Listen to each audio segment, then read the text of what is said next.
Για όσο θυμάμαι τον εαυτό μου, πάντα είχα πόνους. Κάποιες μέρες με έριχναν πολύ ψυχολογικά. Σκεφτόμουν συνέχεια πως δεν γίνεται να νιώθω έτσι σε αυτή την ηλικία. Αλλά όλοι το απέδιδαν κάπου αλλού. Πόνος ανάπτυξης, λίγα κιλά παραπάνω. Και έτσι, το άφηνα. Πριν περίπου 5 χρόνια, γλίστρισα και χτύπησα σοβαρά την πλάτη μου. Από τότε, κάτι άλλαξε. Πήγα σε γιατρούς, φυσιοθεραπευτές, οστεοπαθητικούς, βελονιστές. Όλα βοηθούσαν, μόνο προσωρινά. Πριν περίπου 2 χρόνια, τα πράγματα χειροτέρεψαν. Άρχισαν να πονάνε και άλλες αρθρώσεις.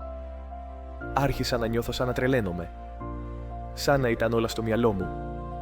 Σαν να μην με πίστευε κανείς. Εκεί ξεκίνησε και το άγχος. Μέχρι που μια μέρα, μια συνταξιούχος νοσοκόμα που με παρατηρούσε για εβδομάδες, μου είπε: «Νομίζω πως έχεις συμπιεσμένους δίσκους, αλλά πιστεύω πως έχεις και κάτι που λέγεται νομιαλγία». Λίγες εβδομάδες μετά, ο γιατρός μου με παρέπεμψε στο νοσοκομείο.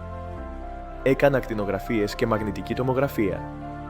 Και τελικά, η διάγνωση έδειξε 2 συμπιεσμένους δίσκους και νομιαλγία. Επιτέλους, απαντήσεις. Το ταξίδι όμως μόλις ξεκινούσε. Δοκίμασα διάφορα παυσίπονα και αντικαταθλιπτικά. Τίποτα δεν βοήθησε πραγματικά μακροπρόθεσμα. Υπάρχουν ακόμα μέρες που το άγχος με κυριεύει. Που νιώθω πως κανείς δεν με πιστεύει. Το μεγαλύτερο βοήθημα μέχρι τώρα είναι η συζήτηση. Έχω έναν πολύ κοντινό φίλο που μιλάμε κάθε μέρα. Και η σύντροφός μου που με βοηθά στα απλά, καθημερινά πράγματα. Θέλω να μοιραστώ την ιστορία μου για να μην νιώθει κανείς μόνος. Γιατί μαζί μπορούμε να το αντιμετωπίσουμε. Δεν θα μας νικήσει. Μαζί θα τα καταφέρουμε.